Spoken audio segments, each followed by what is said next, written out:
Start game now.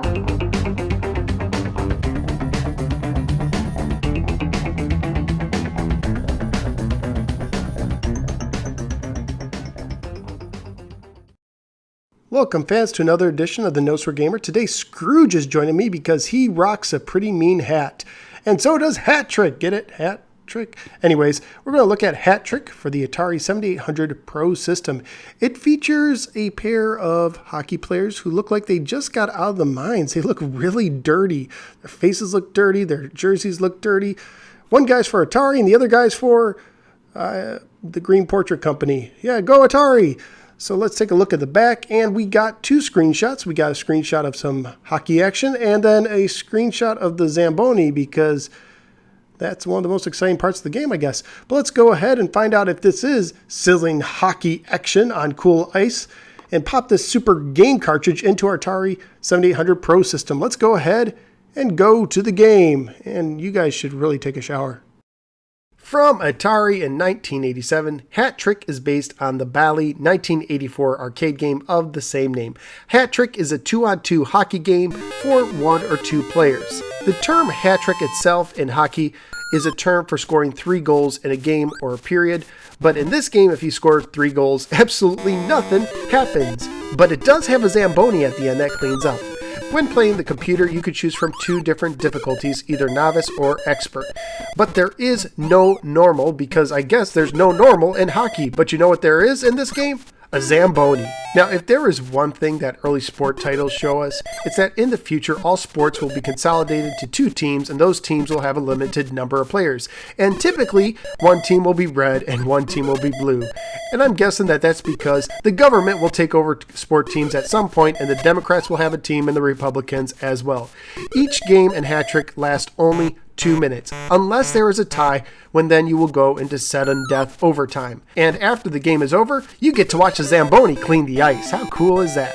During the game, the player controls both players on his team at the same time. Whenever you push up or down, the goalie will go up and down. He's kind of stuck in this like rectangle next to the goalposts. The main player has free range of movement, and if he has a puck and you push the button, he will fire it. This is a single button only game. Sadly, however, you can't control the Zamboni. The graphics are very simple, and the animation is very choppy, especially when you're moving around, almost to the point that it gets annoying. The ice changes color slightly from wear at about the 1 minute mark, and it retains its original shade after the Zamboni cleans it. And the Zamboni itself kind of looks like something that came out of a Mad Max movie more than it does a typical Zamboni. The sound of music in this game is pretty simple and can get even annoying a little bit. There is a little musical ditty when you start the game, and when the game is over and the Zamboni has cleaned the ice, it plays Turkey in the Straw, because nothing says hockey like turkey in the straw, right? Turkey in the straw, hockey, couldn't they have given us some Hava Nagila or something?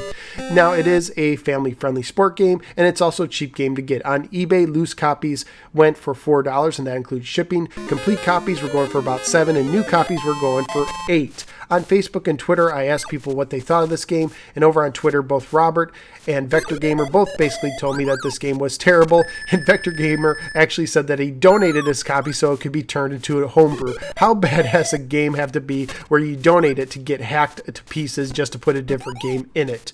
Now, what did I think about it? Well, I definitely noticed the choppy animation, and it did bother me. I also had a hard time just aiming my shot, and this is probably because I'm used to playing a game like NHL Hockey on the Sega Genesis, where the shooting is much better.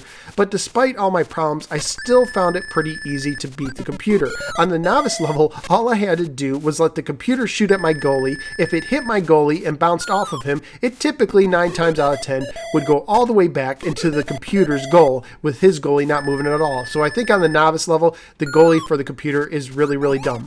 The expert level did challenge me at first, but after a while I got a feel for it, and I was able to win fairly easily as well. And because that's all there is to the game, it took a lot of the fun and challenge out of it. So this is a pretty bad game, so I would recommend that you pass on it unless you're an Atari 7800 collector who's just out to collect every game in the collection, and the Atari 7800, because of its limited library, is very collectible in that regard. So where am I going to rank it? Well, let me tell you this much. The bottom game I have on my list right now is Pole Position 2, and I'd much rather play Pole Position 2 than Hat Trick, so Hat Trick's going to go all the way at the bottom. There you go. Hat Trick for the 7800. It's not really a hat trick. It's not even a single goal. Just pass it. But ride the Zamboni. If you like videos like this, would you go ahead and click the like button and subscribe as well? And also don't forget you can follow me on Facebook and Twitter. Just go to either one and search for The No Swear Gamer. So until next time, thank you for giving me a little part of your day, and I look forward to seeing you right here. Take care, everybody. Have a good one.